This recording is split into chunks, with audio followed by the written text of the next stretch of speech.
Ok. Muito obrigada, Larissa, pela apresentação. Eu queria agradecer também à professora Ângela e à professora Fernanda, que me convidaram a participar desse segundo seminário de egresso do programa de pós-graduação em italiano. E como foi falado antes, eu vou apresentar um pouco sobre a minha tese. O título da tese é a competência metapragmática em italiano L2 e LE, da análise do ato de fala do pedido em livros didáticos, a elaboração e experimentação de propostas para o ensino. Essa tese foi orientada pela professora Elisabetta Santoro, do programa de pós-graduação em italiano da USP, e como foi um doutorado em convênio de dupla titulação, também tive a orientação da professora Elena Nuzzo, da Università degli Studi Roma 3, na Itália. Então, o tema da minha tese, como dá para ver, é a competência metapragmática, ou seja, se insere dentro dos estudos em pragmática. E eu não sei, pensando um pouco no contexto de hoje, eu vou apresentar com duas pessoas de literatura, então eu não sei se todo mundo conhece pragmática, por isso pensei em antes falar um pouco de pragmática, introduzir um pouco o assunto, para depois passar propriamente aos assuntos da minha tese, que são as motivações que me levaram a estudar esse assunto, os objetivos, a metodologia, alguns resultados, não vou apresentar todos aqui, e também algumas das conclusões. Então, começando pela pragmática, a pergunta é o que é pragmática? Normalmente, a esse ponto, a gente sempre dá uma definição bastante acadêmica do que é pragmática, mas hoje eu resolvi começar por outro caminho. E tenho aqui um tweet, né, que eu achei na internet em inglês, mas eu traduzi, então vou ler para vocês esse diálogo. Então, a pessoa A diz qual o seu maior defeito? E a pessoa B interpretar a semântica de uma pergunta, mas ignorar a pragmática. Aí a pessoa A pergunta, você poderia dar um exemplo? E a pessoa B poderia. Então, logicamente, isso seria uma piada, explicar piadas não é exatamente muito legal, mas eu vou tentar minimizar o estrago aqui e explicar um pouquinho. A pessoa A, aqui na segunda pergunta, quando fala você poderia dar um exemplo, usa o modal poder, né, que significa ter a capacidade de fazer alguma coisa. Só que nesse caso específico, você poderia dar um exemplo. A pessoa A, com esse enunciado, não está realmente perguntando se a pessoa tem a capacidade de dar um exemplo, mas está pedindo um exemplo. E quando a pessoa B responde poderia, na verdade demonstra que, de fato, ela tem um defeito de interpretar a semântica e ficar parado no nível semântico, sem chegar à interpretação do nível pragmático. A gente pode ver mais um exemplo parecido nessa tirinha do Calvin. A tirinha está em inglês, mas eu vou traduzir rapidamente. O telefone toca, o Calvin atende, alô? E a pessoa do outro lado da linha pergunta: posso falar com seu pai, por favor? E aí o Calvin responde: ah, você não precisa da minha permissão, fique à vontade e desliga o telefone. Então, aqui, de novo, Calvin mostra que também tem uma certa dificuldade de interpretação do nível pragmático. Ele fica parado no nível semântico, ele interpreta a pergunta da outra pessoa do outro lado da linha como um pedido de permissão, quando, na verdade, nesse contexto de ligação telefônica, a gente sabe que, na verdade, esse é só um jeito, quando a gente pergunta, posso falar com fulano? É um jeito de pedir, na verdade, que o telefone seja passado para essa pessoa. Então, agora que a gente viu alguns exemplos, vamos passar à definição mais técnica, mais acadêmica, digamos, que é aquela clássica do Crystal.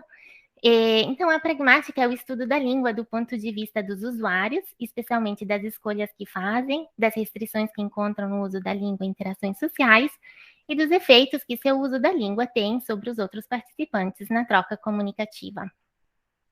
Voltando rapidinho para o Calvin, quando ele decide responder assim para a pessoa, falando, ah, você não precisa da minha permissão, ele mostra que ele não teve capacidade pragmática de adequar a resposta ao contexto, aquilo que era exigido pelo contexto. Então, é uma falha de competência pragmática, basicamente. E o que é a competência pragmática? É a capacidade de realizar algumas escolhas linguísticas em relação ao contexto comunicativo em que nos encontramos. Então, quando a gente não consegue adequar as nossas escolhas linguísticas ao contexto, pode acontecer de haver mal-entendidos, de a gente não conseguir expressar o que a gente queria, e até ter algumas incompreensões, como aquela que a gente vê aqui, em que a gente acaba falando coisas e transmitindo uma ideia e uma imagem de nós mesmos, bem longe daquela que a gente gostaria. Então, essas basicamente são um pouco as motivações que me levaram a me interessar por esse campo de estudos, porque refletir sobre nossas escolhas linguísticas e os efeitos das nossas escolhas linguísticas é muito importante, claro, na nossa língua 1, mas é também muito importante quando a gente aprende uma outra língua. Especialmente porque os efeitos dessas escolhas são muito ligados também ao contexto não só do momento e da interação, mas também ao contexto cultural. E por isso é muito importante que, na hora em que a gente ensina a língua estrangeira, a gente trate também da dimensão pragmática.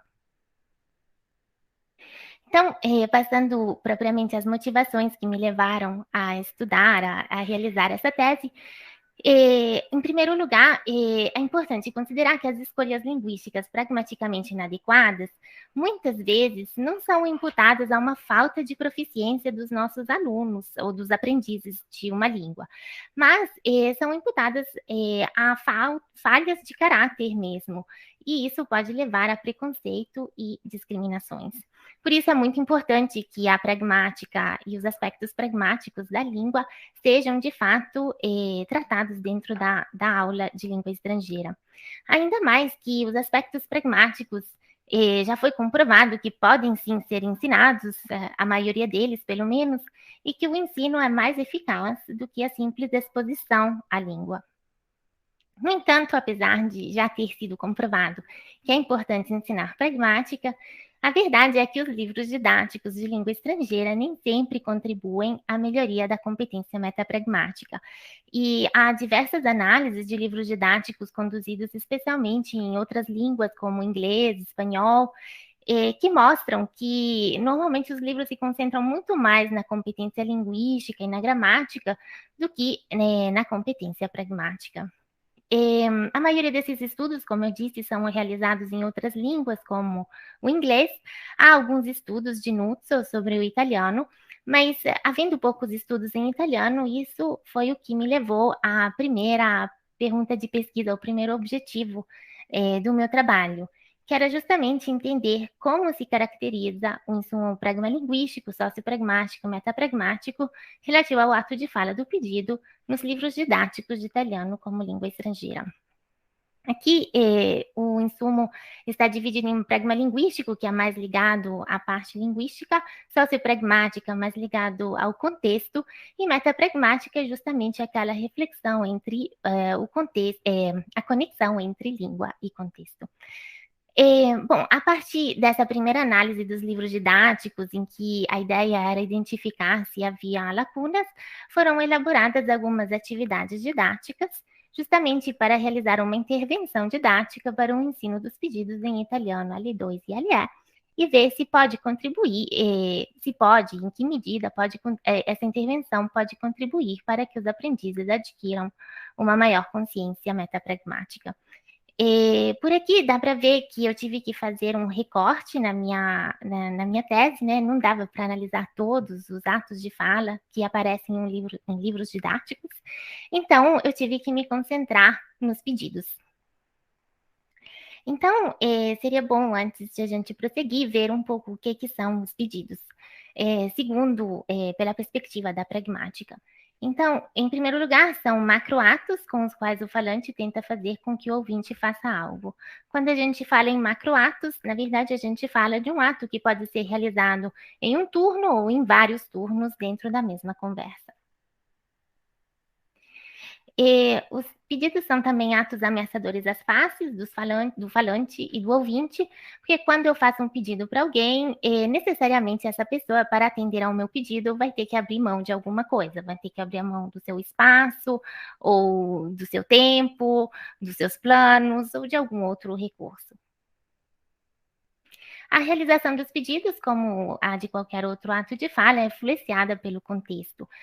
O contexto é composto por um número muito grande de variáveis, mas aqui a gente vai se concentrar naquelas mais estudadas, digamos, dentro da pragmática, que é a variável de setting, o poder relativo, a distância social e o grau de imposição. O setting, basicamente, fazer um pedido num restaurante é diferente de fazer um pedido a um desconhecido na rua. Se a gente pensa no poder, é mais fácil fazer um pedido para um colega do que fazer um pedido para um chefe. E se a gente pensa na distância social, é mais fácil pedir para uma pessoa íntima do que pedir para um desconhecido. E por último, quanto ao grau de imposição, é mais fácil pedir R$ 5 emprestados do que pedir R$ 50 emprestados. Bom, então, analisando um pouco o contexto e o grau de ameaça do nosso pedido, a gente precisa pensar em como formular o nosso pedido, como atenuar e mitigar um pouco essa ameaça que a gente pode estar criando. E a gente faz isso através de uma variedade de estratégias, como a indiretividade, os modificadores e assim por diante. Eu não vou entrar em muitos detalhes de todas as estratégias que podem ser utilizadas, mas o trabalho do grupo de pesquisa em pragmática da USP tem uma taxonomia bem completa que eu utilizei na minha tese. Eu vou apresentar aqui só alguns detalhes, como, por exemplo, a questão do ato principal. O ato principal é aquela parte do pedido em que o pedido realmente é concretizado. E ele pode ser mais direto ou mais indireto. Por exemplo, o ato mais direto seria, por exemplo, o uso de um imperativo como presta-me il cellulare. Convencionalmente indireto, puoi prestarmi il cellulare. E não convencionalmente indireto, por exemplo, a pessoa diz, stavo cercando il telefono, e na esperança que a outra pessoa ofereça o uso do telefone. Depois, a gente pode usar também uma série de modificadores, como os modais, non è che, a negativa, minimizadores como um po, un attimo, e marcadores de cortesia, como por favore. E também uma série de atos de suporte, como minimizadores, preparadores, tipo, posso te pedir um favor? E depois fala o favor, justificativas e assim por diante. Bom, eu tinha dois objetivos com esse trabalho, e o primeiro era a análise dos livros didáticos. Então, eu tive também duas metodologias. Então, concentrando-nos antes nos livros didáticos, a gente analisou essas três séries. Foram escolhidas essas três porque eram as mais vendidas, tipo no caso do Nuovo Progetto Italiano e do Nuovo Expresso, ou porque eram as mais utilizadas como material complementar pelos professores em uma sondagem que foi feita. E também quanto ao nível, foi analisado do nível A1 até o nível B2 desses materiais. Esses materiais foram examinados para fazer um levantamento dos pedidos que existiam dentro desses livros, e esses pedidos foram comparados com pedidos realizados por falantes nativos em roleplays. Depois foi feita também uma análise das atividades dos livros que se focavam especificamente no ensino dos pedidos. Então, eu não vou mostrar todos os resultados, mas aqui a gente tem as estratégias de realização do ato principal nos pedidos de favores e de empréstimos, nos livros didáticos e nos roleplays. Então, essa primeira parte é dos manuais, essa segunda parte a gente vê os roleplays, e aqui são divididos em 4 porque são 4 contextos. Esse contexto é o de distância social e grau de imposição baixo, então um pedido para um amigo fácil, um pedido fácil para um amigo, e a distância social alta e o grau de imposição alto é justamente o pedido mais difícil para uma pessoa que se conhece menos. Então, já olhando por aqui, dá para ver que nos manuais a gente não tem esse contexto, né? Enquanto nos roleplays a gente conseguiu coletar dados em todos os contextos. Então, isso já mostra que os livros didáticos têm menos variedade de contexto, uma variedade reduzida, digamos, de contexto. Outra questão interessante aqui é que as quinhas usam os pedidos realizados de forma mais direta.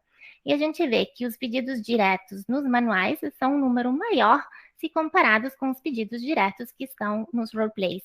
Nos roleplays, a estratégia preferida, quase sempre, é sempre aquela do pedido convencionalmente indireto, que é também aquela que é mais produtiva na literatura.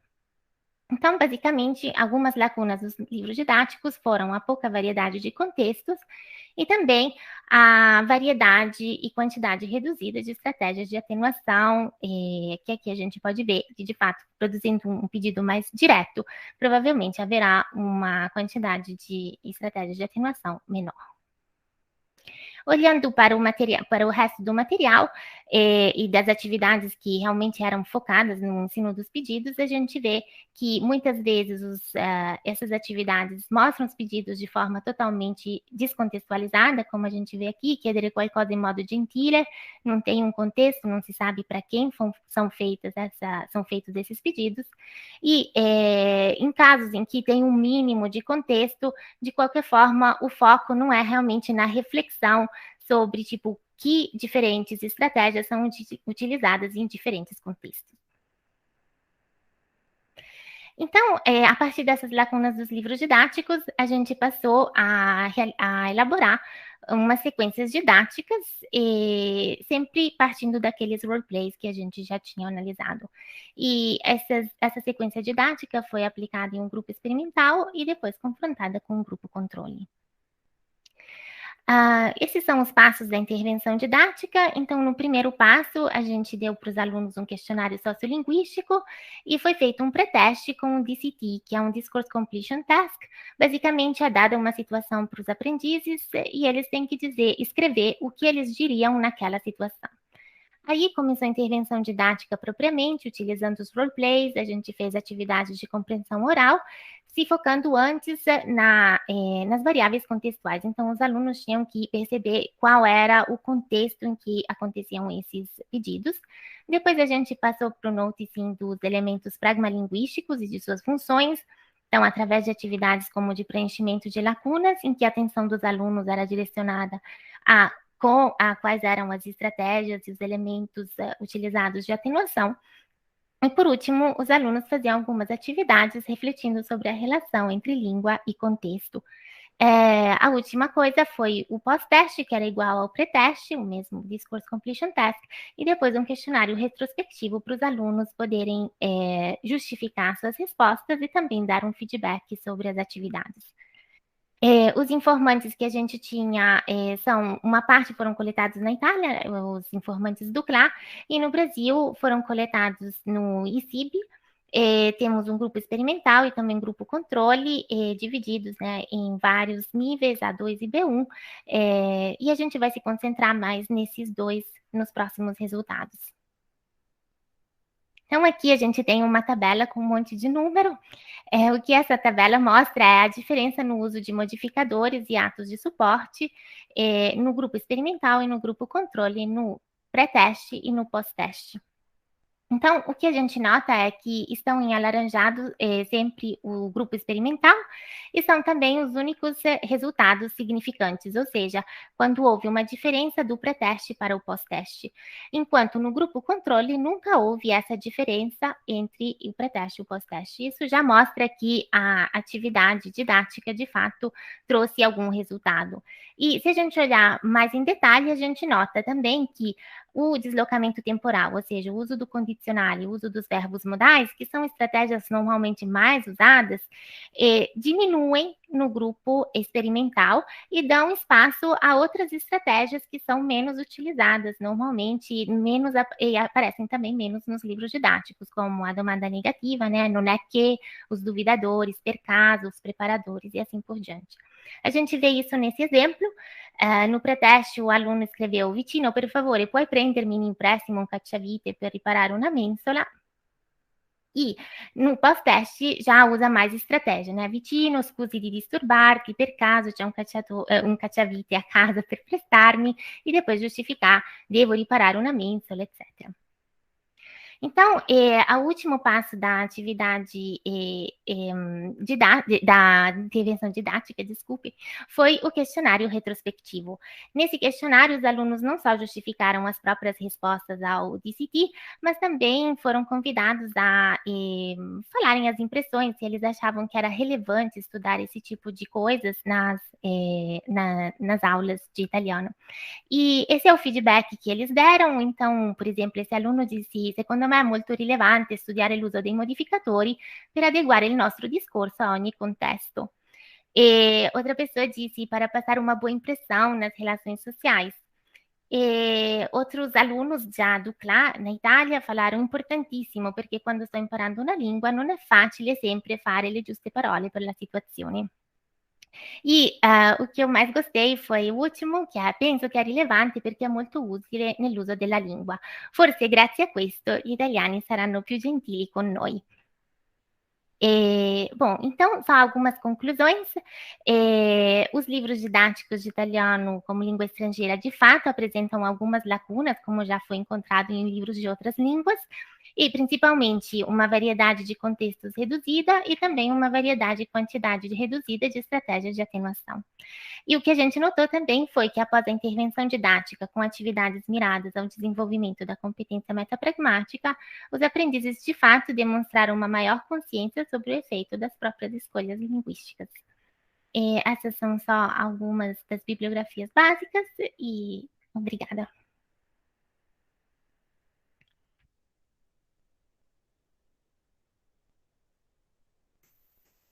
Parabéns, parabéns.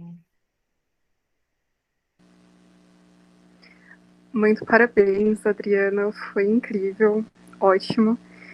Por enquanto a gente não tem nenhum comentário e nenhuma dúvida, então acho que podemos seguir, mas por favor, se vocês tiverem algum comentário, dúvida, falem, ok? Vai ser muito legal para a gente aqui discutir, então bora lá. A próxima apresentação vai ser do Adroaldo José Frantz.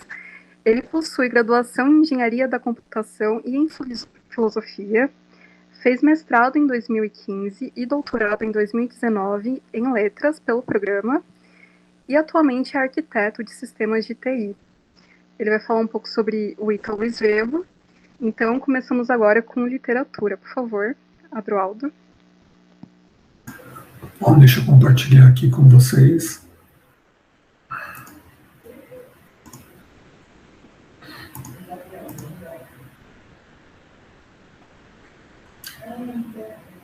Então, a minha apresentação vai falar do meu doutorado, né, onde eu estudei o grande escritor Ítalo Svevo, e o que eu trabalhei foi o tratamento do tempo nos textos narrados por Zeno. Então, qual foi o corpus, né, que eu usei? Foi a obra principal, né, do Svevo, A Consciência de Zeno, e também trabalhei com as continuações, né? O que são as continuações? São textos que o Svevo escreveu, mas ele não chegou a terminar nem a publicar, né?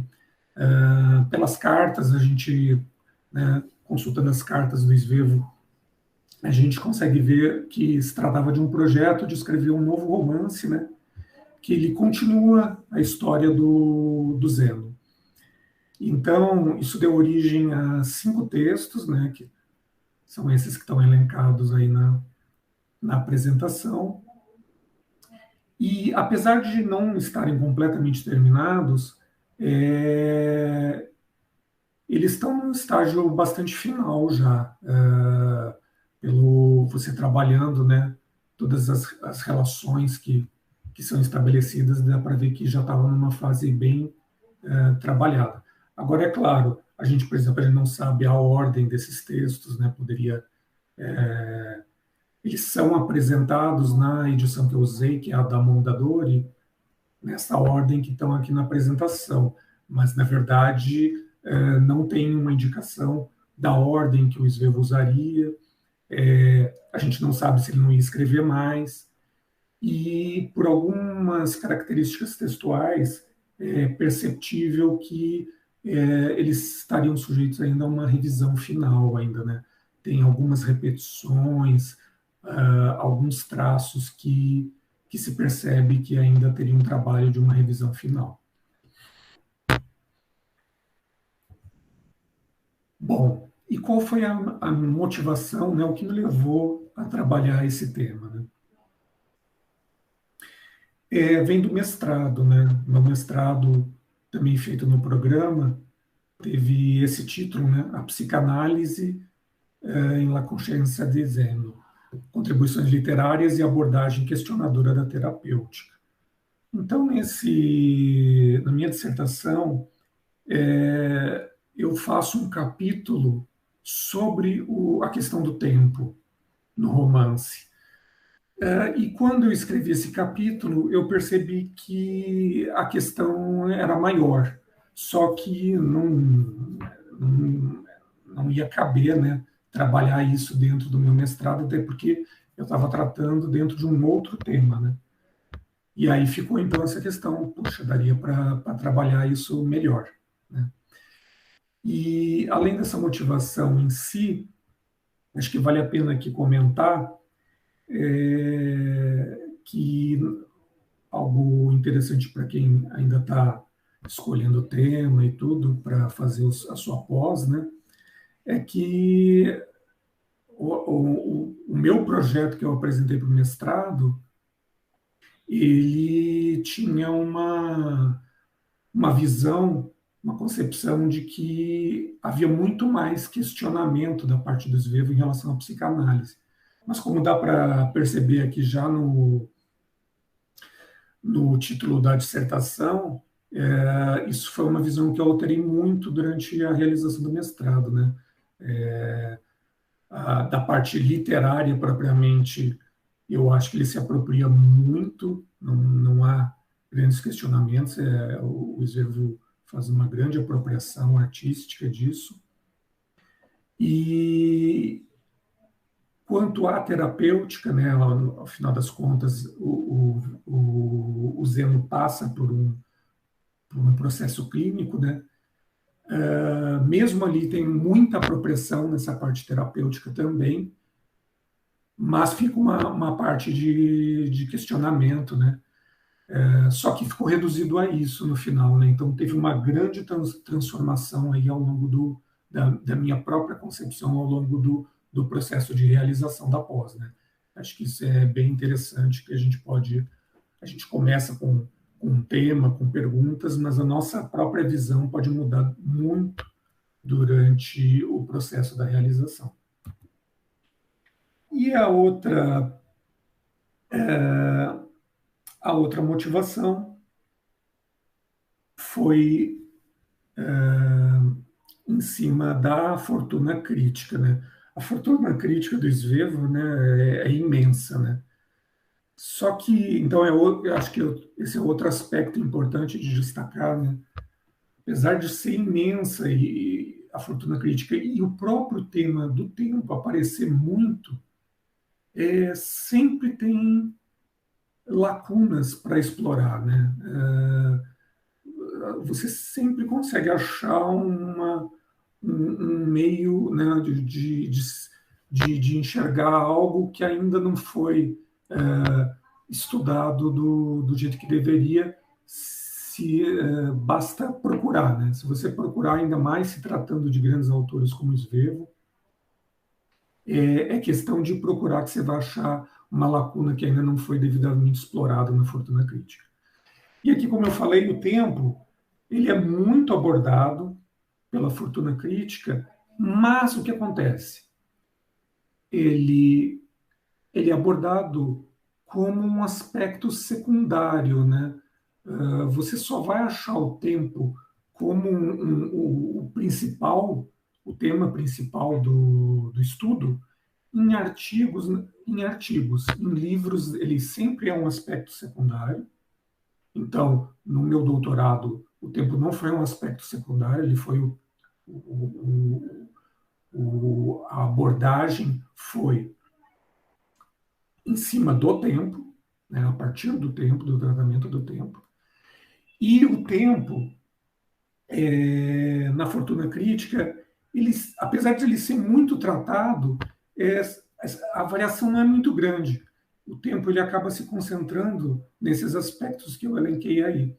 Então, o estabelecimento de um tempo subjetivo, né, na narrativa do Zeno, principalmente na questão do rompimento com a cronologia e no fato de múltiplos contextos temporais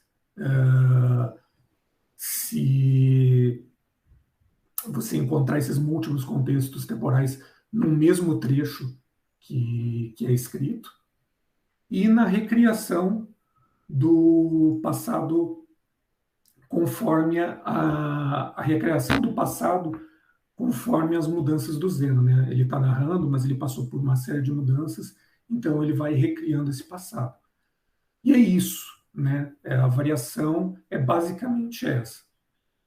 Então, você encontra que talvez tenha outras formas, né? E uma dessas formas de trabalhar o tempo no que o Svevo escreveu é o que eu explorei no meu doutorado. Bom, as principais referências eu trago aqui, em termos de teoria literária, o Genet, o discurso da narrativa, né? Então, usei muito mesmo esse texto, a tripartição, né? Em tempos da história, da narrativa, da narração, os estudos que ele faz da ordem temporal, da velocidade. Então, foi o meu principal texto teórico, né? Minha principal referência teórica.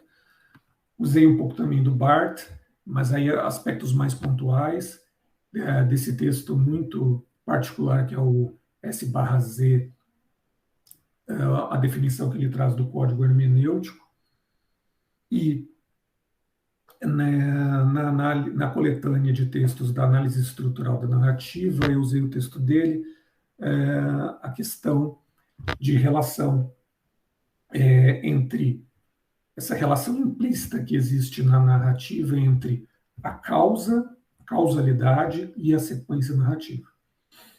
Em termos de psicanálise, eu usei o Freud, né, que é a principal referência psicanalítica para o próprio Svevo. E nas principais referências em termos de crítica literária, aqui eu dividi em dois grupos. Tem todo críticos literários, tem todo um grupo de críticos literários que trabalhou na década de 70, principalmente, né, são os principais textos com abordagem psicanalítica sobre Svevo, são da década de 70, né?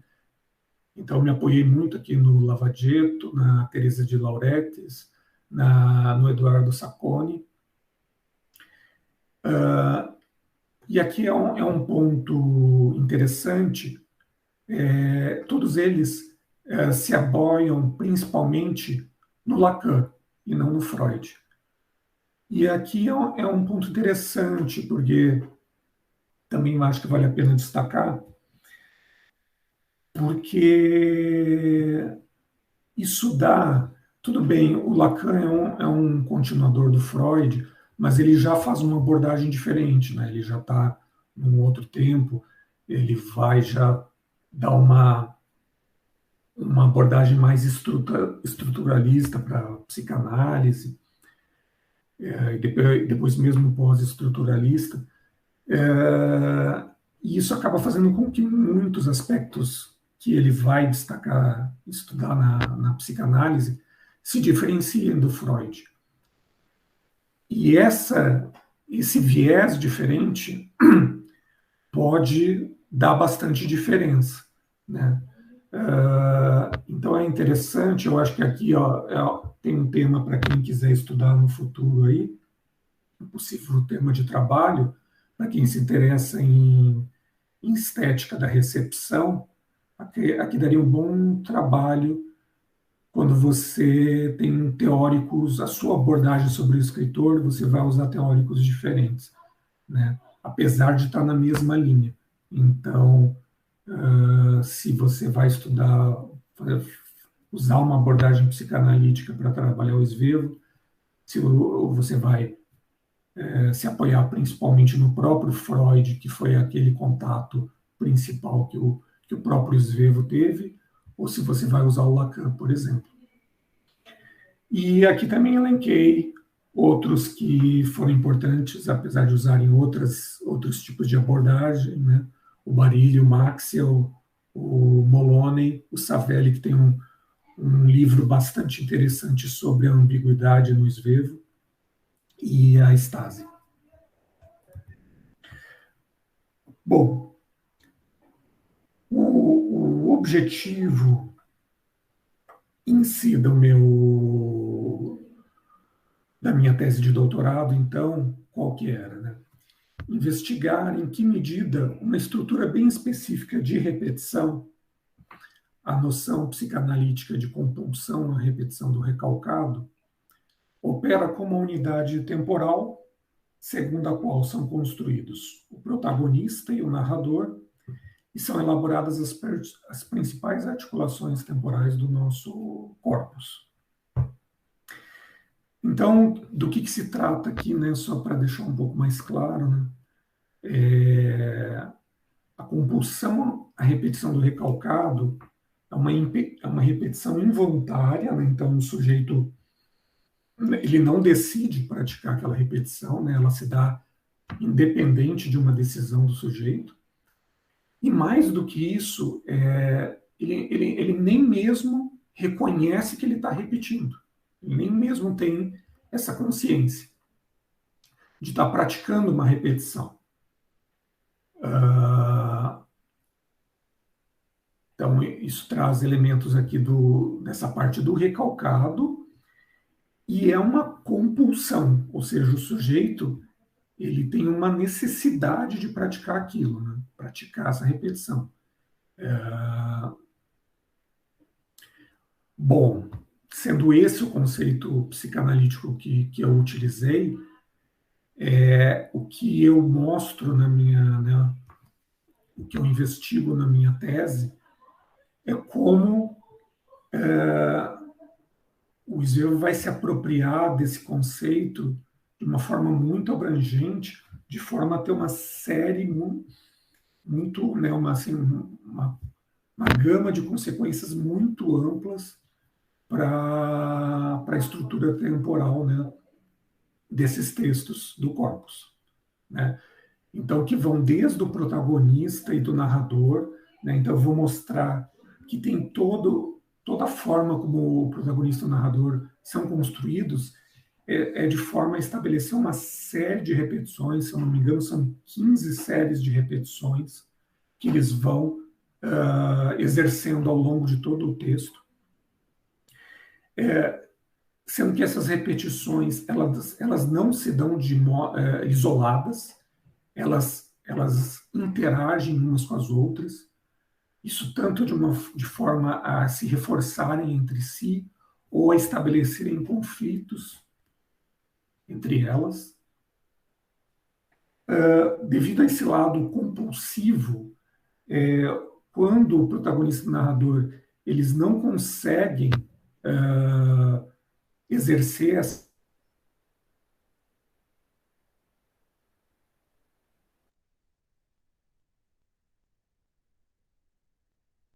Parece que deu uma travada, impressão minha.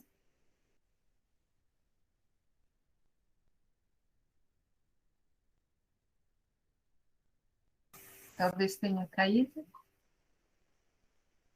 são a temporalidade do tédio, e eles vão Adroaldo, desculpa, você poderia voltar só um pouquinho no que você estava falando, porque a gente perdeu a conexão, só para quem está aqui na live poder entender o que você estava falando? Só um Foi pouquinho. nesse slide mesmo do objetivo, Larissa? Isso, não, foi tipo há poucos segundos atrás. Ah, tá bom. Então, tem uma primeira temporalidade, que é a da repetição, que é o protagonista narrador exercendo a repetição. Tem uma temporalidade do tédio, que é quando ele não consegue exercer essas principais repetições. E o Zeno, quando ele vai narrar isso, agora já como narrador, ele vai, primeiro no terceiro capítulo do romance, que é o primeiro propriamente autobiográfico, ele vai trabalhar, segundo, uma abordagem temática que foi recomendada pelo psicanalista, né, o Dr. S. Mas logo isso vai ser, já nesse próprio capítulo tem um conflito, depois vai ser subjugado, né, isso vai ser submetido a uma abordagem de uma temporalidade linear. Mas que, por causa de toda a temporalidade de repetição, ele não vai conseguir manter essa temporalidade linear, e vai surgir uma outra temporalidade, que é a do fracasso dessa tentativa dele estabelecer essa temporalidade linear, que é uma temporalidade de mudança, de uma mera sucessão casual, não causal. É uma sucessão que vai tendo uma deficiência de nexos causais, né? Então, ela vai ficar uma sucessão casual. E aí eu trabalho todas as relações que se estabelecem entre essas temporalidades e como elas mudam ao longo do próprio romance e depois nos textos das continuações. Eu não vou me estender sobre isso, porque tem bastante coisa, mas se depois quiserem perguntar, eu posso falar um pouco mais. E aqui, como resultados posteriores à própria tese, eu vou falar só rapidamente de uma publicação que eu fiz para uma revista da Federal do Rio de Janeiro, que é com base nessa apropriação do esvevo da psicanálise. Eu trabalhei o seguinte: a crítica de trechos da tradução brasileira do romance, segundo uma teoria sobre a tradução, que é a analítica da tradução do Berman, do Antoine Berman, em que eu uso muito, né, disso que eu estudei relacionado, né, dessa apropriação psicanalítica do esvevo, para pegar esses trechos em que a tradução faz isso, mas não se reduz à questão dessa apropriação psicanalítica. Então, qual que é o resultado dessa publicação? Eu identifico 2 fatores tradutórios e editoriais que estão vinculados aos trechos criticados, né? Que é o que, então, nessa tradução brasileira, a gente vai ter uma edição que ela é pautada por facilitar o trabalho do leitor, e uma tradução que ela trabalha muito com uma interpretação do próprio tradutor sobre o texto, né? E só para ilustrar um pouco, eu trago aqui um exemplo do que eu chamo aqui dessa edição facilitada para o leitor. Então, tem esse trecho aqui, em que a principal diferença semântica aqui nesse trecho é que o esvevo ele traz aqui um nome próprio, o Ruhmkorff. Esse Ruhmkorff é um cientista que desenvolveu várias máquinas elétricas e eletromecânicas, um cientista do século XIX, que desenvolveu várias dessas máquinas. E é o que acontece na tradução brasileira. A gente vai ver que esse nome some. Jamais empregaria estas ondas se pudesse temer semelhante efeito. Some o nome do cientista.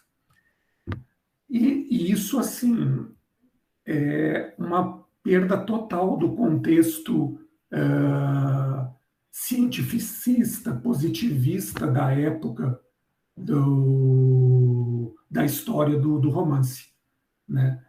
É como se hoje alguém num texto colocasse uma bolsa Prada, uma roupa Gucci, né, para aproveitar aí o filme que está em cartaz no Brasil, fossem retiradas essas marcas de uma época nossa do consumismo, né? Então, imagine a gente invertendo o jogo, né? Pegasse esse texto que tivesse essas marcas e aí numa época que fosse dominar, né, que não fosse mais consumista, o tradutor fosse traduzir então, e lá onde estava escrito a uma bolsa Prada, você pegasse e retirasse esse Prada, deixasse só essa bolsa, né? Então justamente, né, esse contexto importante de uma sociedade de consumo estaria perdido, né? Você estaria perdendo isso, né? É a mesma coisa que, né, é equivalente aqui à perda desse Ruhmkorff, né? Desse contexto, então, de uma sociedade onde a ciência ela tinha uma presença muito importante do ponto de vista dos próprios cientistas serem conhecidos, né? Terem o seu nome associado. Bom, era isso. Muito obrigado aí para todos que estão assistindo e também para todo o pessoal da organização. A Fernanda, a Ângela, a Larissa, muito obrigado. Muito bom, Andrada. Muito, muito interessante, muito complexo, né? Muito, muito bacana. Aí, acho que também não houve nenhuma pergunta por enquanto. A gente pode ir seguindo e depois a gente faz, mas gostaria muito que o público aqui, nós temos no momento 16 pessoas assistindo, mas fiquem à vontade de colocar todas as perguntas. Eu já estou anotando algumas aqui para o final. Ok, então, obrigada. Obrigada, Droaldo. Foi muito legal. Eu já tinha visto essa relação de psicanálise com literatura com Clarice, mas eu nunca tinha visto com a literatura italiana, então foi muito interessante. Eu anotei as dicas, eu acho que todo mundo aqui deve ter anotado também. Então a gente pode passar para a próxima apresentação, por favor. Podem fazer comentários, fiquem à vontade. Um instante. A gente vai passar para o Cosmo Bartolini. Ele é graduado em Letras Clássicas, então em Latim e Português pela USP. Ele fez mestrado em Língua e Literatura Italianas em 2019 pela USP, em 2009, perdão, e tem como título de tese, de dissertação, Uma leitura de Divulgar Eloquência, de Dante Alighieri. Ele fez doutorado em 2020 na USP, ele é professor de latim do Liceu e foi coordenador e professor dos cursos de italiano na Escola Italiana Eugenio Montale até 2016. Cosmo, você deseja que eu apresente ou que você apresente o seu PowerPoint? Eu vou falar um minutinho só, depois eu gostaria que você apresentasse, porque é fácil fazer confusão e vamos perder um monte de tempo. Tá ok, Larissa? Sem problema. Eu te falo. Pode começar. Logo depois. Okay. Bom, eu acho que depois da pequena introdução do currículo, é necessário explicar mais ou menos qual é que foi a gênese do meu trabalho, qual é que foi a motivação do meu trabalho e como começou. A motivação, como nós vamos ver, foi uma motivação pessoal, não tem dúvida. Bom, eu sempre estive interessado na língua italiana das origens e fiquei trabalhando, estudando isso, trabalhei muito com Dante, Boccaccio, etc. E muito tempo fa, eu estou falando de 10 anos atrás, depois que eu completei um mestrado, eu estava lendo a Língua nella Storia d'Italia, di Luca Seriani, e estava lendo uma frase que me fez pensar que, por uma complexa série de razões históricas, culturais e literárias, O italiano che oggi falamos constitui-se na base do vulgar florentino, sobretudo do 300, do século XIV. E tudo bem, e os siriani continuam falando da série de textos práticos, elaborados especialmente pelos mercadores, sem intenções artísticas, que seriam um fiel espelho, dariam uma ideia verossímil da língua italiana da época. E depois, entre os textos mais importantes, ele cita um gênero que eu desconhecia, chamado, que foi denominado livros de família, livro de família. E dá as características principais destes livros, desses textos, que são numerosos na Toscana, especialmente em Firenze. Ele deu as características, aí eu falo, motivação pessoal, eu falei, mas nós temos um livro deste, no arquivo da família, nós temos. Eu conhecia rapidamente alguns trechos, nunca tinha, nem lembro se tinha manuseado ou não, conhecia algumas coisas, eu falei, bom, é interessante ver exatamente o que apresenta esses livros. Então, bem antes de entrar no doutorado, eu comecei a pesquisar. Eu comprei, toda vez que vinha para a Itália, comprava uma série de livros, comecei a ler outros textos parecidos. Eu fiz uma cópia fotográfica das 192 páginas do livro, para não ter que manusear.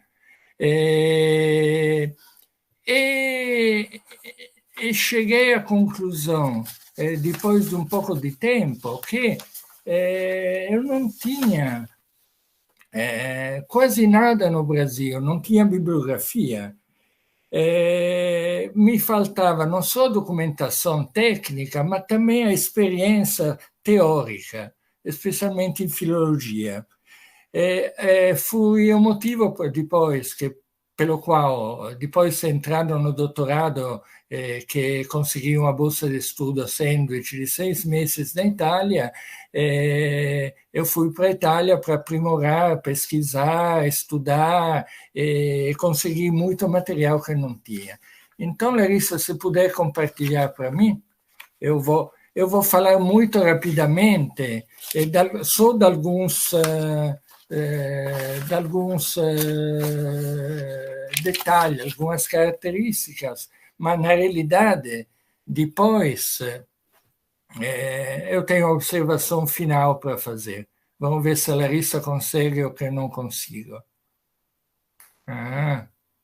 Muito bem.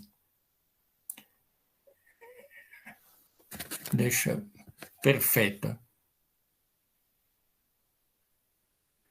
Saiu.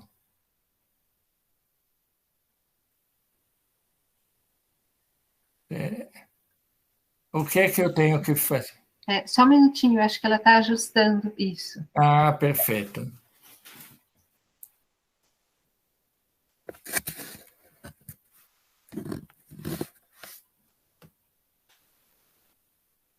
Perfeito. Eu quero voltar atrás. Como é que eu volto? Volto atrás, é lógico, não volto para frente. Perfeito. Agora, para passar as várias telas, eu aciono normalmente o PowerPoint. Você vai avisando, Cosmo. O próximo, e a Larissa muda. A Larissa que passa? Tá ok. Então, o título da minha tese, como si pode ver, fala dos mercadores na Florença comunal do século XIV, então um período especial, os livros de família, que eu falei que é um gênero à parte, e as ricordanças, que é o título do livro que eu cheguei a editar e analisar. A próxima, por favor.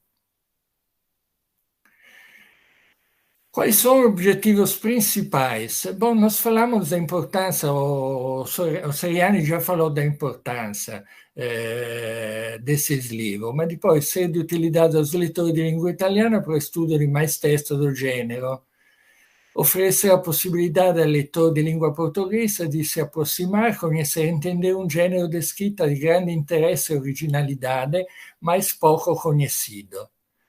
Dá suporte na italianistica para o studio di storia di lingua e di literatura e ajudar na leitura e compreensão de outros textos em língua vulgar da época. E não é excluso que existam outros textos parecidos em outras línguas, que poderia ser objeto de um estudo sucessivo.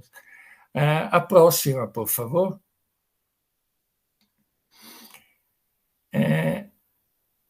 Bom, a estrutura da tese, esses são os capítulos da tese, mas eu vou só falar daqueles marcados em vermelhos.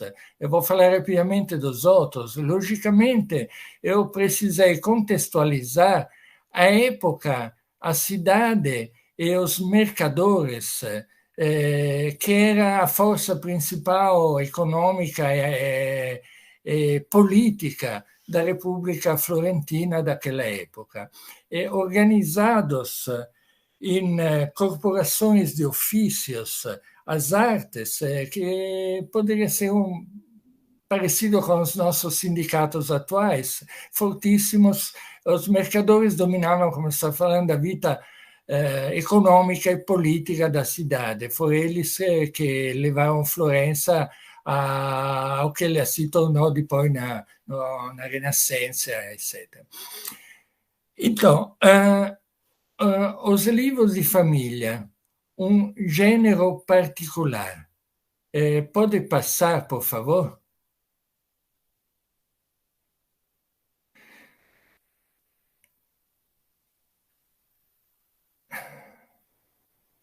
Acho que pulou uma.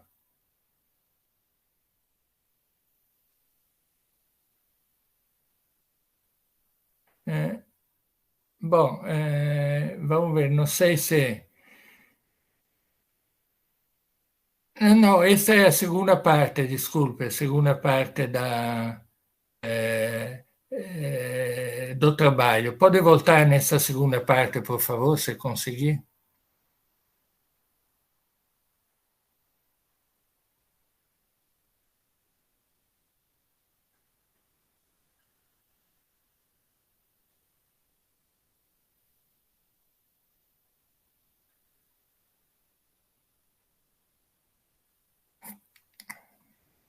Perfeita.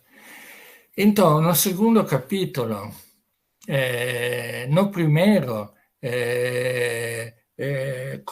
contextualizei também a figura do autor do livro e do pai dele.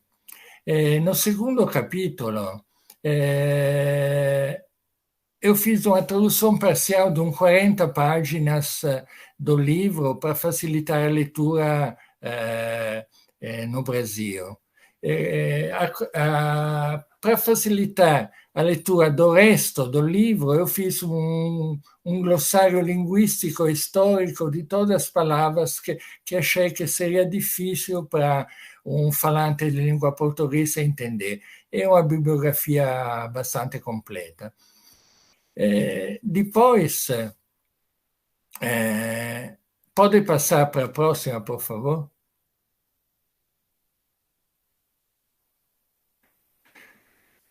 Então, livro de família é um gênero particular, uma forma nascida no século XIII, existente em grande número, especialmente a partir do século XV.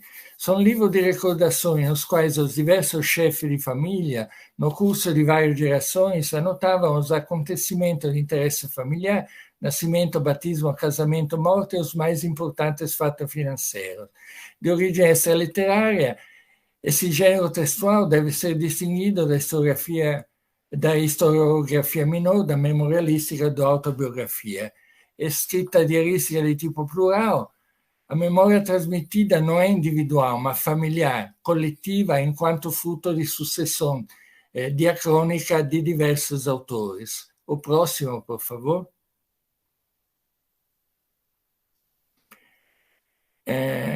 Com evidente referência ao clássico esquema de Jacobson, a definição desse gênero pode ser resumida da seguinte forma: Um livro de família é um texto memorial diarístico, plural e plurigeneracional, em que a família representa todos os elementos do sistema comunicativo instaurado pelo livro. Isto é, constitui o argumento, o conteúdo prevalente da mensagem textual, tanto o emittente quanto o destinatário da escrita, e enfim o contesto e o canal de transmissão. A próxima, por favor. Agora, eu não detalhei as características dos livros de família. Eu vou detalhar algum aspecto do livro de recordanze di Leonardo, che corrisponde in grande parte às características próprias que fazem desse livro um gênero. O livro é de 96, chamada Carta in italiano Folios, in papel, escrita no recto e no verso, são 192 páginas. As cartas são datadas em algarismo romanos, a memória apresenta também um mesodia, numeração de 1,96, a escrita é mercantesca, é uma escrita própria de uma categoria profissional. O título não tem título, é anepigrafo. Eu atribuí o título dovuto ao grande número do sintagma inicial, ricordanze che è autografo, alcune memorie sono scritte pelo figlio Bartolomeo. A sequenza è cronologica, porém com remesse e acréscimos. O próximo, por favor.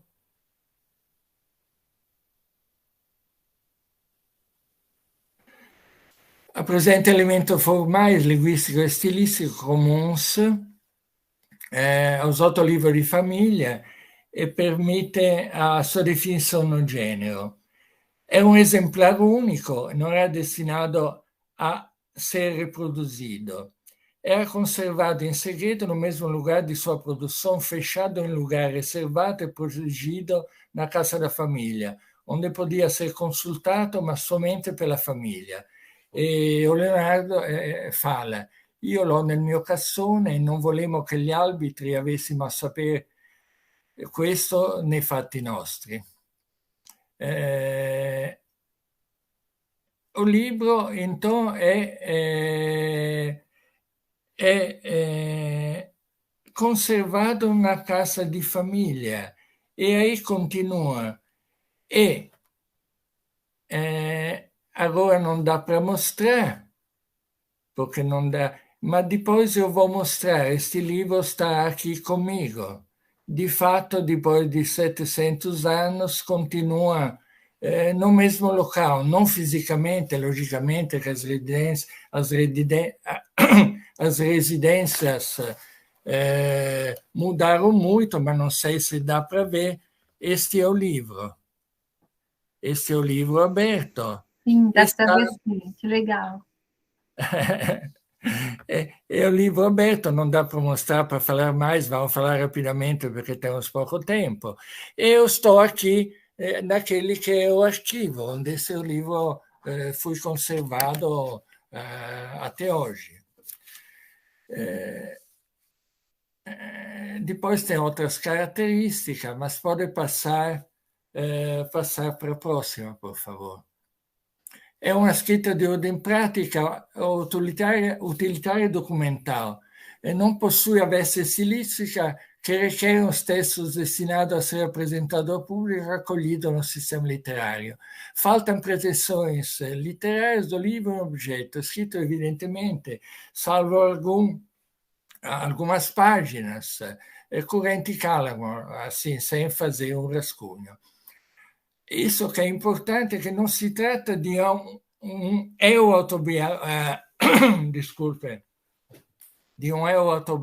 autobiográfico que impulsiona a escrita, mesmo quando não explicitamente, a família é um tema que está fortemente presente, por isso livros de família, ainda que apenas no aspetto formal, no uso que Leonardo faz do possessivo nosso no lugar di meo, para qualificar algo que expressa ser seu, mas por extensão pertencer à sua inteira casa.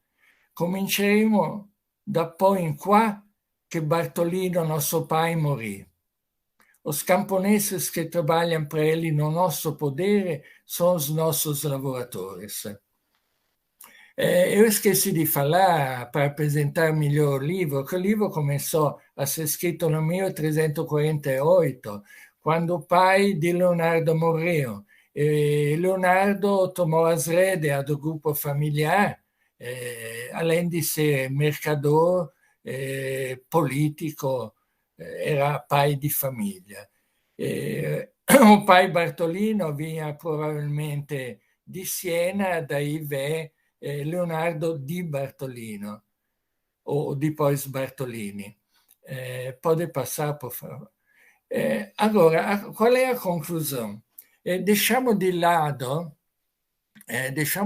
a questão estéril de determinar se livros, muitos outros da mesma espécie, poderia ser incluído ou não in un genere definido, ou seja, como observa justamente Mordente, desejamos possibilitar a leitura desse texto, em particular, ou outros tantos objetos de nossa pesquisa, antecipando e descrevendo no mesmo tempo seu tipo mais completo e característico.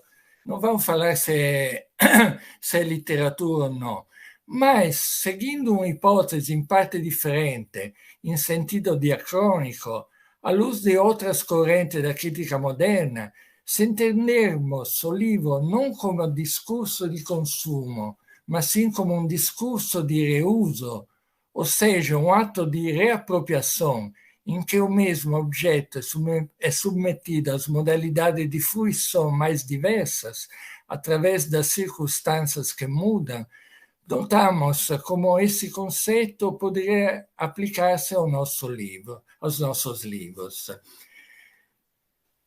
E isso justamente, por favor, a próxima.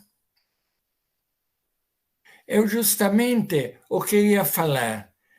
Assim, o livro de Leonardo poderia servir de fonte para pesquisa para outras áreas de conhecimento, além do estudo de italianística. Então, além da importância dos livros, como falamos, para a história da língua, para a literatura, o livro, vamos dizer, a pesquisa aborda outras áreas que poderiam interessar, como estamos falando, a quem estiver interessado atualmente de ler o livro. O próximo, por favor. Quais são essas áreas? A filologia. Vocês veem aqui um exemplo bem complicado do que eu localizei no Arquivo de Stato di Firenze, que é a imatriculação de Leonardo. Escrito em latim, cheio de abreviações, dificílimo de ler, eu consegui, depois de muito tempo, e um pouco de ajuda, especialmente do meu irmão, com outros textos da época, etc., a conseguir decifrar. Está aqui. Isso é um exemplo de um estudo filológico. A próxima, por favor.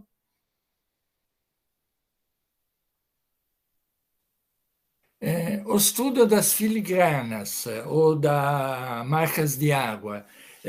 Eu vi que as páginas possuíam em transparência uma marca d'água, que eu não sabia, uma coisa bastante interessante, tratando de papel daquela época, que eu classifiquei conforme os manuais, especialmente manuais, grandes manuais alemães, que indicam as possibilidades. Esse aqui, por exemplo, seria um papel, provavelmente, do 1300, da época mais ou menos 1340. Não sei se dá para ver também o desenho da filigrana. O próximo, por favor. A historiografia, desculpa a voz, mas deve ser o frio. A historiografia, aqui tem um trechinho da guerra de Firenze contra Milano. A próxima. Aqui tem, que é interessante, uma descrição do famoso tumulto dei Ciompi, que no 1378 os trabalhadores mais humildes da arte da lã, então que trabalhavam com a lã, se rebellaram querendo mais.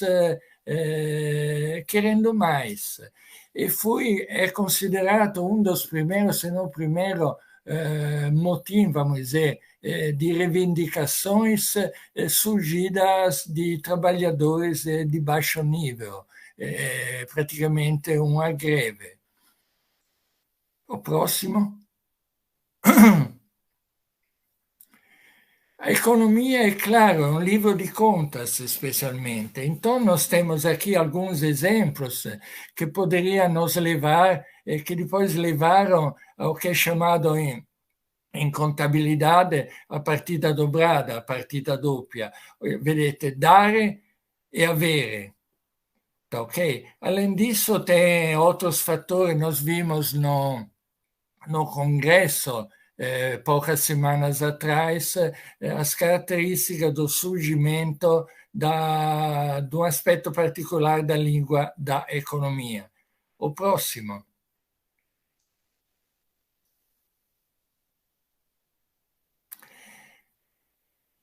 Bom, aqui temos um caso particular. O Leonardo é o casamento do filho de Leonardo com uma menina, Lisa, quando ela tinha 7 anos. 7 anos de idade. Fui prometida em casamento e o casamento se realizou 5 anos depois, quando a menina tinha 12 anos. O fato deveria parecer estranho até para os contemporâneos, porque nós podemos ler no fim um cronista da época che commenta o fatto. Al di detto meno moglie Leonardo Bartolini, Eleonora è una fanciulla con dote di 2.000 fiorini di anni 7. Tá ok? Então, esse é um caso que pode interessar. Tem estudo, inclusive, tem a descrição dos momentos, das fases dos casamentos, que pode interessar um aspecto que não é puramente literário, é sociológico. O próximo, por favor. Outro caso, a compra de escravos. Ele compra uma escrava para um valor relativamente alto. Essa escrava, depois de alguns anos, estamos antes no 78, no 79, no anno seguinte, a escrava dá à luz uma menina. E a menina de quem é? O pai é um amigo dele. Então, eu imagino, pelas datas que são bem exatas, porque naquela época se usava ancora, o anno in Firenze começava em março, no fim de março, na data da Anunciação. Eu entendo que talvez ele fez, a menina devia estar grávida, ele comprou para fazer um favor ao amigo, é possível. O próximo. História da arte. Este também é um caso interessante que remonta a poucos anos atrás. In una cappella, na igreja di Santa Trinita in Florenza, esiste attualmente un affresco bem importante, mas este affresco foi restaurado anos atrás e embaixo descobri um outro affresco precedente. E um particolare deste affresco próximo, o detalhe ao pé da Santa Caterina É a nossa Lisa, a menina que foi sposa aos 12 anos ao filho de Leonardo e que, pelo jeito, morreu nova, com 20 anos ou mais. Então, a parte literária se junta à parte da história da arte, datando, vamos dizer, o outro. O afresco o livro pode datar o afresco. Então, é isso que queria. Eu terminei. Eu agradeço. É isso que queria dizer, que às vezes uma pesquisa, eu diria anômala, que nem a minha, que é uma pesquisa, não dico original, porque é original talvez no Brasil, na Itália existem várias, mas no Brasil, como eu falei, eu não encontrei praticamente nada, pode levar a que o resultado seja de interesse de outras áreas que não sejam puramente as áreas de língua e literatura italiana. Então, é isso que eu queria dizer. Parabéns, Cosme. E foi uma sorte, né? A data de hoje você está aí na Itália. Eu fui por acaso, eu vi ontem. Aí eu aproveitei, fiquei um dia a mais, falei, vou aproveitar. Então, maravilha, estamos vendo aqui em primeira mão o objeto do seu estudo, né? Em direta. Não, é ele mesmo, em direto. Agora eu vou fechar e colocar no lugar. Não, é só para dar um pouquinho de mais de interesse. Muito, muito interessante. Aqui a gente tem vários comentários, né? Vários comentários, todos parabenizando aqui as apresentações, todas elas. A transmissão aqui pelo YouTube é um pouquinho atrasada, né, de quando a gente está mostrando aqui. E tem 23 pessoas assistindo agora. A gente fiquem à vontade também para, né, quem está aqui na mesa fazer um comentário sobre um de outro, né, do Adriana, do Aldo, do Cosimo, né, com as apresentações de vocês.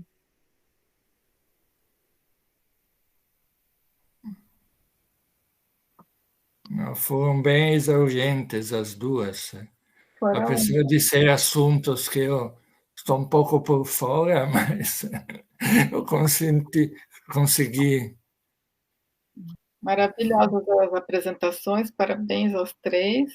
Eu vou fazer uma pergunta para a Adriana, porque é minha área, né, de língua. Eu fiquei encantada com a apresentação do Adroaldo, do Cosimo também. Fiquei pensando, eu trabalho com língua de herança, língua e cultura de herança. Eu acho que ouvindo a sua apresentação, Cosimo, vieram algumas ideias aí para o nosso grupo de pesquisa sobre língua de herança, revitalização, preservação de línguas de herança e culturas, né? Porque o trabalho está intimamente relacionado à identidade, história, enfim. Então, gostei muito. E, bom, Adriana, eu queria perguntar se todo esse seu trabalho maravilhoso, né, sobre o ensino da pragmática, vai resultar em produção de material didático para o ensino de italiano. Eu espero que sim. Na verdade, assim, o que aconteceu é que o material foi preparado a partir de alguns roleplays que foram gravados enfim, não se pode, tipo, comercializar, porque tem toda uma questão de direitos autorais também, né, envolvida. Então, não sei, acho que só fazendo alguma coisa, talvez já coletando roleplays, já com esse propósito, já coletando um termo de esclarecimento que permita esse tipo de divulgação, talvez, se for possível. Então, assim, acaba que... E tirar o vídeo também, assim, não é o ideal, né? Porque é bom você ter o vídeo, conseguir ver as pessoas, conseguir ouvir a voz, ver a posição das pessoas, tudo isso acaba influenciando, né? Em como a gente realiza os atos que a gente realiza. Mas eu acho que seria bom, assim, produzir algum material didático. O grupo de pesquisa em pragmática tem esse objetivo também com os dados que são coletados também através de outras ferramentas, como os DCTs, né, escritos, que a gente tem essa pesquisa em andamento. Então, eu espero que sim, eu espero que juntando forças também com os outros membros do grupo, a gente consiga produzir um material interessante para divulgar. Tá ótimo. Parabéns aí, Adriana. Parabéns aos três. Muito bom. Também puxo um pouquinho aqui a pergunta para a Adriana, mas depois eu tenho 2 comentários aqui para os de literatura. Adriana, você mostrou assim um pouquinho da formulação dos alunos, da produção, né, que os alunos apresentaram antes e depois, né, no pré-teste e no pós-teste. Aí eu queria saber se houve uma formulação assim que eles se satisfizeram, né, vocês também, como que tenha produzido o efeito, né, que eles gostariam, mas que tenha sido breve. Assim, eu notei que assim é um pouquinho maior, né, assim, um pouquinho mais longo, né, um enunciado um pouco mais longo.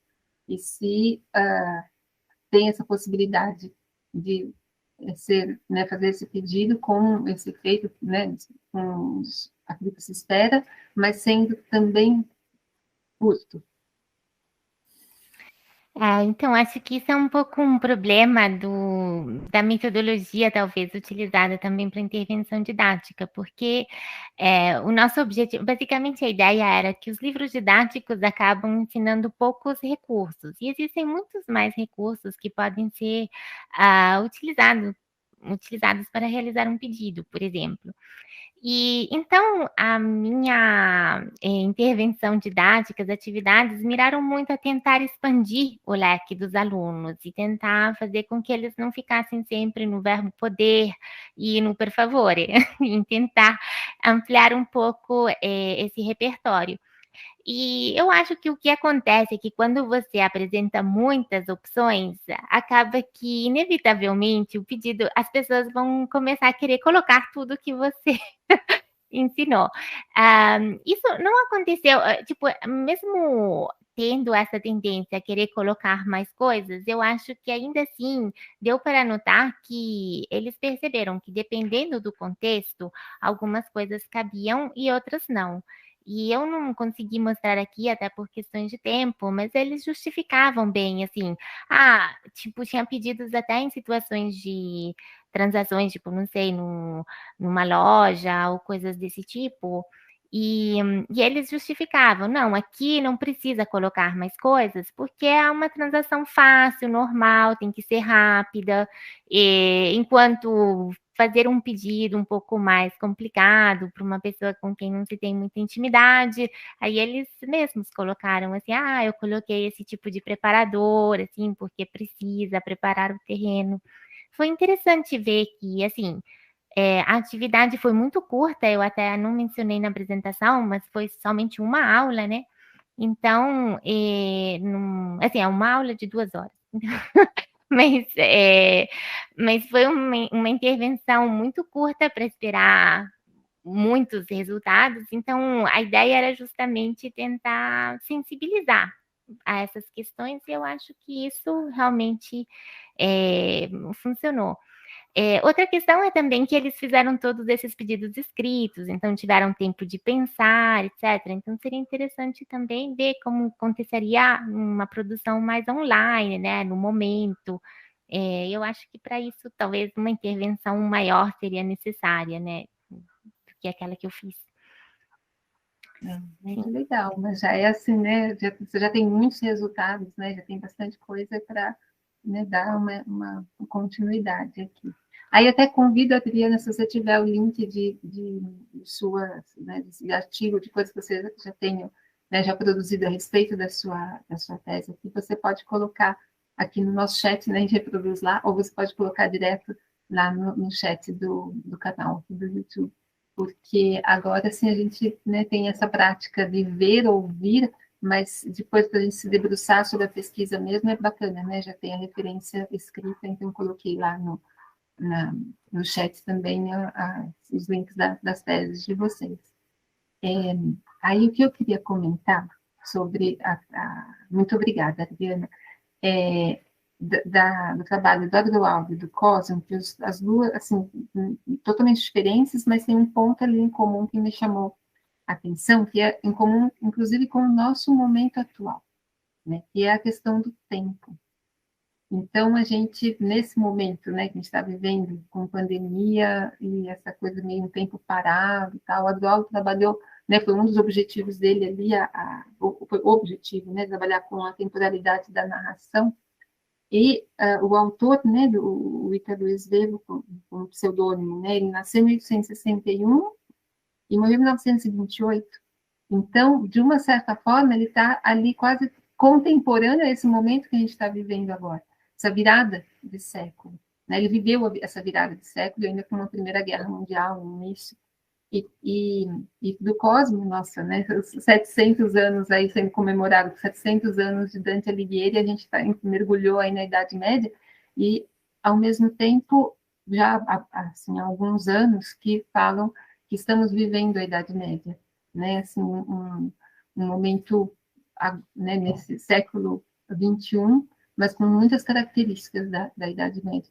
E aí eu queria saber um pouquinho, assim, se vocês gostariam de conversar um pouquinho mais sobre essa relação de tempo desses autores, né, o livro de família ali com as anotações que são riquíssimas e que faz a gente mergulhar ali naquele momento, né, assim, para quem não teve ainda a oportunidade de ir para a Itália, eu digo sempre, dá para viajar para a Itália através aqui da internet, né? Usando todos os recursos do Google, a gente vai ali dentro de museus, vai de tudo, e a gente tem uma possibilidade de ver o que era já, né? Uma cidade, a vida das pessoas naquela cidade, num período que aqui, né, nós nem no Brasil não tinha nada, não tinha, né, não tinha sido descoberto, não tinha, né, a vida mais junto à natureza, né? Uma vida muito diferente.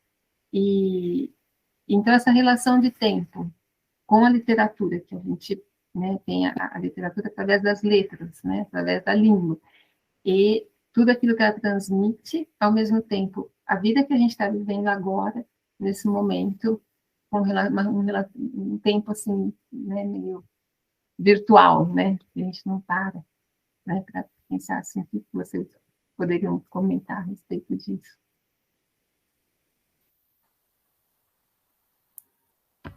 Quer começar, Cosmo? Bom, a finalidade desse livro de família, falando de tempo, pelas características, eles não são livros que têm um fim, um fim. São livros são destinados a ter uma continuação no tempo. Este livro em particular, como falei, teve uma continuação. O filho, acho que Leonardo já devia estar velho, morto no fim do século. O filho escreveu algumas páginas finais, integrou, porque pode voltar atrás no tempo para fazer anotações, etc. Por exemplo, tem caso, nasceu e depois no finzinho, depois de uns anos morreu hoje, tem toda essa história que é muito interessante do conceito da morte na Idade Média, que é um conceito que para nós é muito difícil de entender.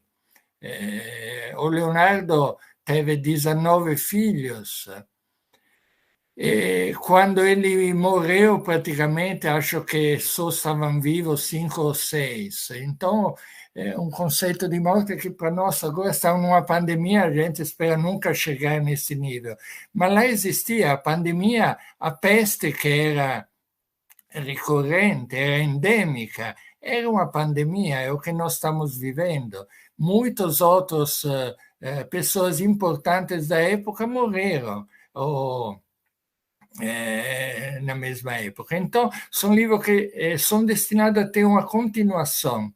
Então, no caso de Leonardo, eu conheço, tem muitos outros livros. O mais próximo que eu conheço é de um neto do início do 400, que escreve também um livro de contas, mas onde tem notícias, e depois tem outros, mas não existe, não é uma narrativa com fim, eu morri, etc. Como eu falei, não é uma autobiografia. É um livro da família, o que conta a família. Então, a família continua e continua, às vezes, por séculos, a escrever. Tem livros que eu conheço que, que continuaram por séculos escrevendo. Então, como você está falando, o tempo é muito importante nessa época. É um tempo, como você fala, que pode ser parecido, nós podemos relacionar com a desgraça que nós temos atualmente. É um contínuo, né? É a vida. Sim, é um contínuo. Né? Atualmente estão fazendo, assim, está sendo muito desenvolvido, muito, como dizer, chegou ao mercado, né? Os exames de código genético. Então, hoje é possível, em um laboratório, fazer, né, o código genético. Sim. E isso traz, né, com a questão da família, a questão do ser, né, mesmo se a gente coloca a família assim, como um outro espaço, mas assim, cada um de nós, né, essa história genética que trazemos. E aí, com esses livros, essas anotações, talvez no futuro eles façam isso com o Facebook, não? Com o Instagram, né, recuperar todas essas histórias que nós estamos deixando registradas. Estamos deixando. Pode ser. Então, será? Pode ser. O registro a memória é muito importante. Mas agora é tudo digital. E a do Aldo? Digital. Lá era escrita com a canetinha. Ora é mais fácil de ler. Eu sei por experiência. Trabalho formidável seu para entender aquilo. Mesmo depois de você mostrando já transcrito, eu tinha dificuldade de comparar. Não, eu tive uma ajuda porque tinha uma transcrição feita por uma aluna de história, mas eu acho que é um rascunho ainda quando me entregaram. Eu tive que rever completamente palavra por palavra, e muitas palavras eu fui entender só que peguei uma professora especialista na Sapienza de Roma que me ajudou com muita paciência a entender coisas que eu não estava conseguindo entender mesmo, ou tinha dúvida. É um trabalho, como fala, não é propriamente o nosso trabalho, o meu trabalho, é um trabalho de filologia muito importante. E isso deve acontecer também com edições modernas, cartas, por exemplo, de imigrantes, etc., cuja caligrafia não deve ser a coisa mais fácil de se entender, mas deve ter padrões também de escrita. Pronto. Sobre o Svevo, eu destacaria 2 pontos, eu acho. A primeira, atualidade, porque numa época que a gente vive, em que a gente vê tantos comportamentos, atitudes que racionalmente são bastante complicadas de justificar, eu acho que a psicanálise tem muito, assim, inescapável para ajudar a entender. E o comportamento do Zeno, apesar de que lá o Svevo trabalha de uma maneira bastante irônica e humorística, né? Então não tem essa preocupação de ser realista, mas os mecanismos estão lá, né? Então é bastante atual isso. E por outro lado, pensando, por exemplo, como o Pound fala, né, do artista como uma antena da raça humana, né, eu colocaria 2 pontos. Primeiro, pegando aquele comentário da Larissa sobre já ter visto com a Lispector, né, mas não ter visto questões de psicanálise no italiano. O Svevo é muito pioneiro, né? A publicação do romance é em 1923, e deve ser a primeira obra consagrada em termos artísticos que realmente teve essa apropriação da psicanálise nesse grau. E a psicanálise, na verdade, fazia poucos anos que ela estava expandindo para fora do próprio terreno psicanalítico. Era uma época ainda de expansão para as outras áreas, de divulgação. E o final do romance, da Consciência de Zeno, é assim, é impressionante em termos de antecipação, assim, né? Tem a questão da superpopulação, que aí isso realmente não virou um problema tão grave quanto se supõe ali, mas ele traz a questão nas páginas finais, nos parágrafos finais, da degradação ambiental, não poderia ser mais atual, e de uma bomba que não tem, quando você lê ali, você não tem como não pensar na bomba atômica, né? E ainda faltavam 2 décadas ainda, né? Então, é um exercício de clarividência impressionante. Acho que seria isso que eu teria a falar. Muito bom, muito bom. O artista, né, o literário, né, todos que trabalham com as artes como uma antena da humanidade. Aí vem a clarividência. Só é observar, né? Observando, já tem. Muito bom. Larissa, acompanhou aqui o chat? Tem alguma questão? Estava olhando aqui. Tem aqui do Theo, ele diz que ele queria fazer uma pergunta um pouco mais informal para Adriana sobre como ela financiou a estância na Itália, se foi com bolsa, quais os editais, se ainda existem, e agradece aqui.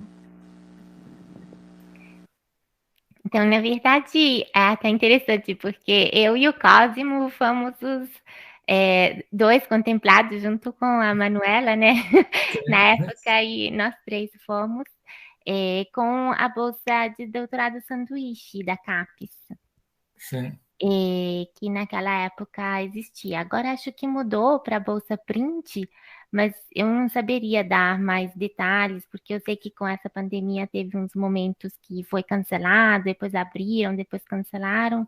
Não sei, talvez a professora Ângela, a professora Fernanda saibam mais sobre isso, né? Sim, as bolsas que agora se chamam CAPES Print, elas foram suspensas, né, em 2020. Então, agora em 2021, alguns alunos foram para a Itália com essas bolsas que estavam suspensas e outros alunos ainda irão em 2022.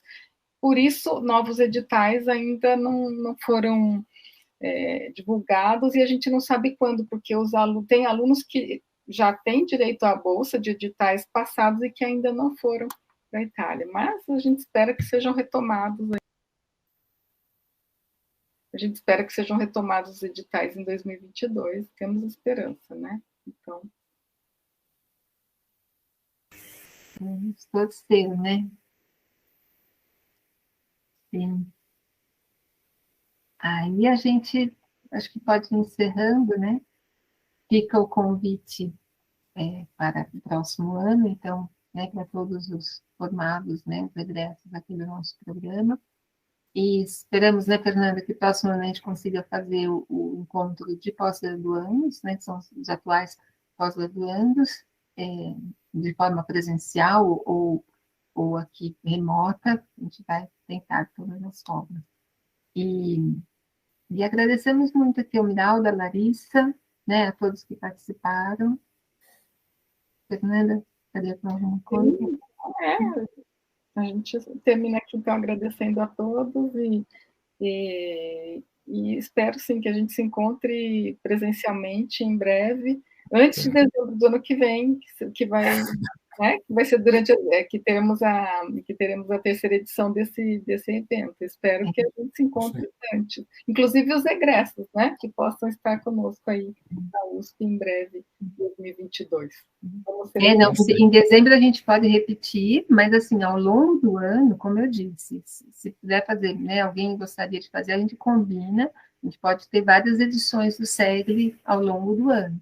A gente acaba assim, dezembro é o único, se não apareceu, né? Se não deu certo a gente fazer tal, dezembro é o mês final ali, então a gente faz.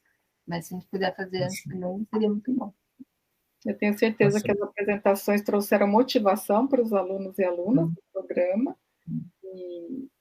E como vai ficar gravado, né, todo esse evento, eu acho que a riqueza ainda vai, né, se estender aí por muito tempo. Muito obrigada a todos.